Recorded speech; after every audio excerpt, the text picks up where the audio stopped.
Fala galera que está fazendo o Enem, tudo bem com vocês?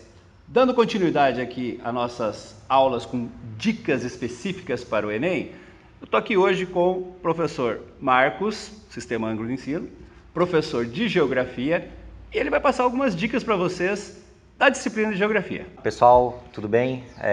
Na verdade são dicas bem breves sobre o Enem, né? Logo começam os exames. E eu separei aqui duas questõezinhas que são muito recorrentes no Enem. Uma delas está relacionada à agricultura e às mudanças no campo, e outra fala sobre os modelos de produção econômica e a globalização, que também é um tema bastante recorrente, né? Vestibular, Enem, ano sim, cai. Então isso daqui é fazer gol, é certeza que vai cair, tá? Bom, a primeira questão, ela foi do Enem de 2016, né, como está sendo praxe, e ela trabalha um pouquinho sobre o tema da agricultura, né, sobre as transformações que vem acontecendo no campo nos últimos anos. E narra, né, uma entrevista, né, feita por um repórter, óbvio. Ele fala que ele fez uma entrevista com um cantor sertanejo, né, um músico sertanejo, Renato Teixeira. E a pergunta era a seguinte, se ele enxergava, né, o que mudou na música sertaneja dos últimos anos, né, e a música atual. Qual foi essa principal mudança? Aliás, eu achei genial a resposta dele, né? Foi uma visão assim, bom, é um gênio esse cara, né? Ele Teixeira, muito fora bom. de série. A resposta dele foi que não mudou a música sertaneja, o que na verdade houve uma mudança no campo. E no próprio exercício ele fala o seguinte, ó, o que mudou não foi a música, mas a vida no campo. E faz todo sentido, né? A música caipira, ela sempre retratou o que acontecia no campo, né? Antigamente tratava-se da solidão, daquele ambiente pacato, arcaico, mais ultrapassado. E hoje o campo brasileiro ele passa por transformações, principalmente a partir dos anos 60. Tecnologia, né? Exato. Então, o que a gente vê desse sertanejo universitário, né, que seria essa mudança, é, na verdade, o agronegócio. É o campo já moderno, globalizado. Então, esse texto aqui, né, essa questão do Enem, ela trabalha muito disso, dessa questão das novas ruralidades, né, que a gente enxerga que o campo brasileiro ele vem passando por grandes transformações. Esse é o foco da questão, da gente entender essa dinâmica que acontece na economia rural brasileira, né?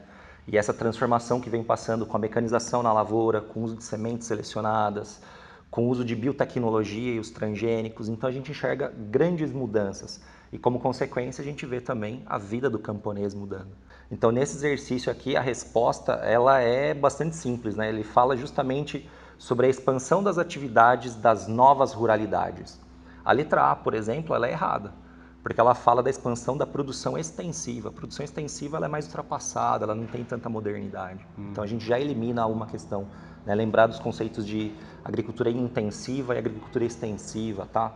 A persistência das relações de trabalho compulsório, por mais que venham tendo mudanças nas legislações do trabalho no campo, isso daqui não está falando sobre essa relação do trabalho, né? Infelizmente há mudanças. A contenção da política de subsídios agrícolas, o Brasil é um dos países que oferece subsídio agrícola, então não tem uma contenção, na verdade ela sempre se mantém. Sempre foi uma polêmica isso. Isso, inclusive com os países mais desenvolvidos, né? Porque a mão de obra aqui de certa forma ela é barata e os países desenvolvidos usam um subsídio, né? Que é um dinheiro que o governo injeta no setor para fazer o preço da produção diminuir.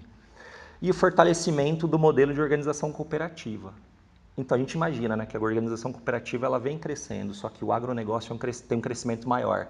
A gente enxerga que esse modelo, né, das novas ruralidades é o agronegócio. Então é a expansão da tecnologia no campo, da lavoura, do aumento de produtividade.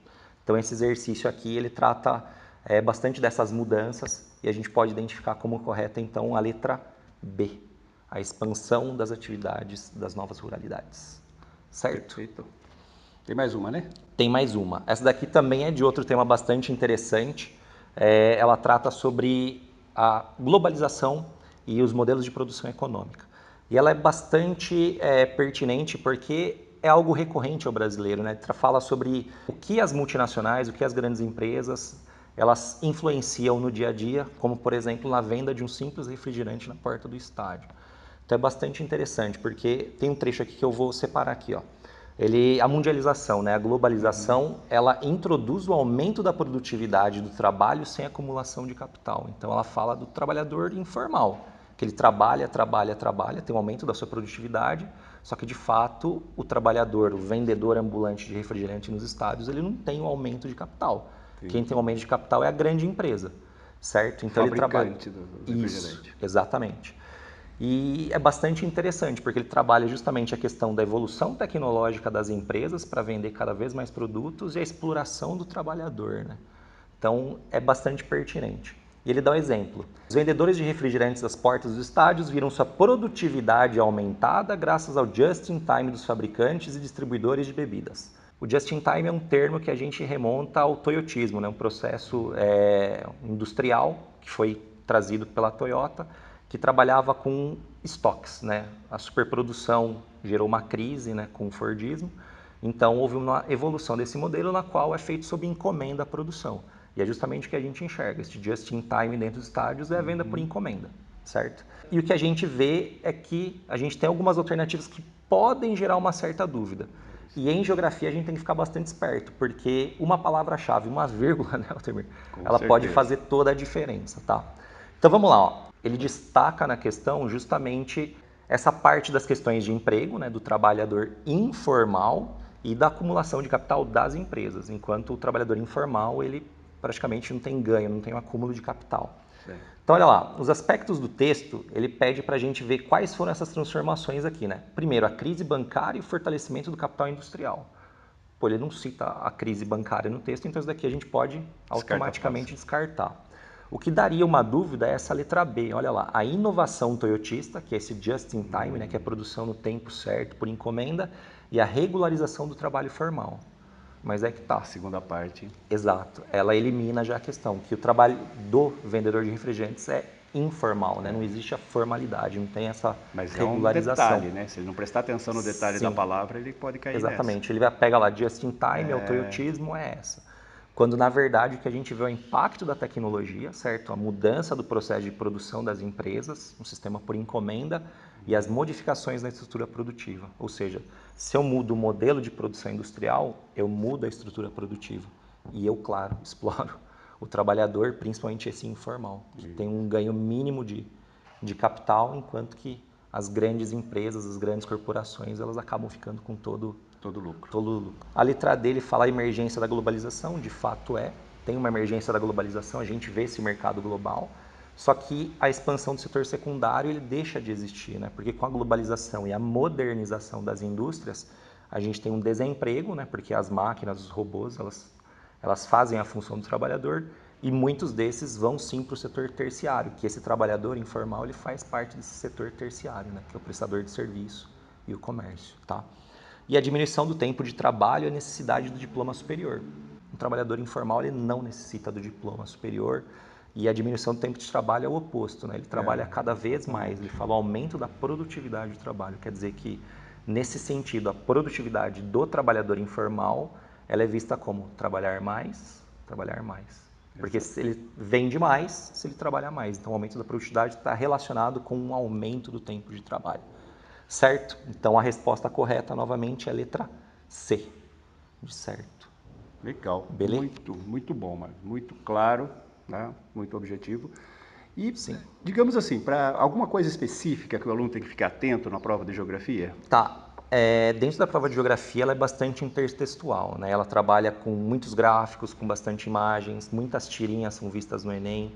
Então é interessante que o aluno fique bastante antenado no que acontece no mundo, porque são temas inerentes à nossa realidade. A gente está sempre vendo notícias sobre a política, sobre a economia, sobre a cultura de forma geral, como foi uma das questões, né? Falando sobre a vida no campo. Então a gente tem que ser antenado, né? A gente não pode ser mais aquela pessoa que isola uma matéria numa gavetinha. A gente tem que ser mais interdisciplinar de fato, né? Tanto que eu, particularmente, às vezes tenho dúvida de entender, né? Pô, o Enem está falando essa questão das ciências humanas, mas ela é mais para geografia, ela é mais para história, ela é mais para ciências sociais. Ela é tudo. Isso é comum. Aliás, é uma característica do Enem, né? O aluno tem que se antenar nisso. Essa coisa mais global, mais ampla, né? Não ficar preso apenas ao conhecimento que ele adquiriu especificamente naquela matéria, mas poder relacioná-lo com outras disciplinas. Isso é extremamente importante. Então, a primeira dica é essa, né? Do aluno ficar bastante antenado com essa interdisciplinaridade. E quando tem trabalhos mais relacionados a gráficos, tabelas, mapas, a primeira dica que eu dou é: esquece o resto da questão. Antes de ler o enunciado, antes de ler a própria resposta, enfim, antes de querer atropelar, para no gráfico, perde ali um tempinho, mas analisa com cuidado esse gráfico, essa tabela, esse mapa, para poder entender qual é o assunto principal do exercício, né? A partir disso você pode criar um certo foco na questão, vamos dizer assim, certo? Você consegue absorver muito mais fácil o conteúdo que está querendo ser trabalhado. E após essa análise mais detalhada, você vai para o enunciado e vê, para conferir mesmo, esse tema de fato é o que está sendo pedido. Começa sendo pelo visual já. Exatamente. É uma dica assim, que eu acho que pode ajudar bastante o vestibulando e o candidato ao Enem. Beleza. Certo? Certinho. Muito bom, muito claro. Agradeço o convite. Gente, vamos voltar a isso. Vamos fazer mais essas conversas aí interdisciplinares. Se você gostou, dá um likezinho aí no canal, tá? Se não está inscrito ainda, inscreva-se no nosso canal e acompanhe todas essas dicas rápidas aí para o Enem. Valeu, gente. Valeu, Marcos. Valeu, obrigado. Um abração. Valeu, obrigado. Até mais. Até.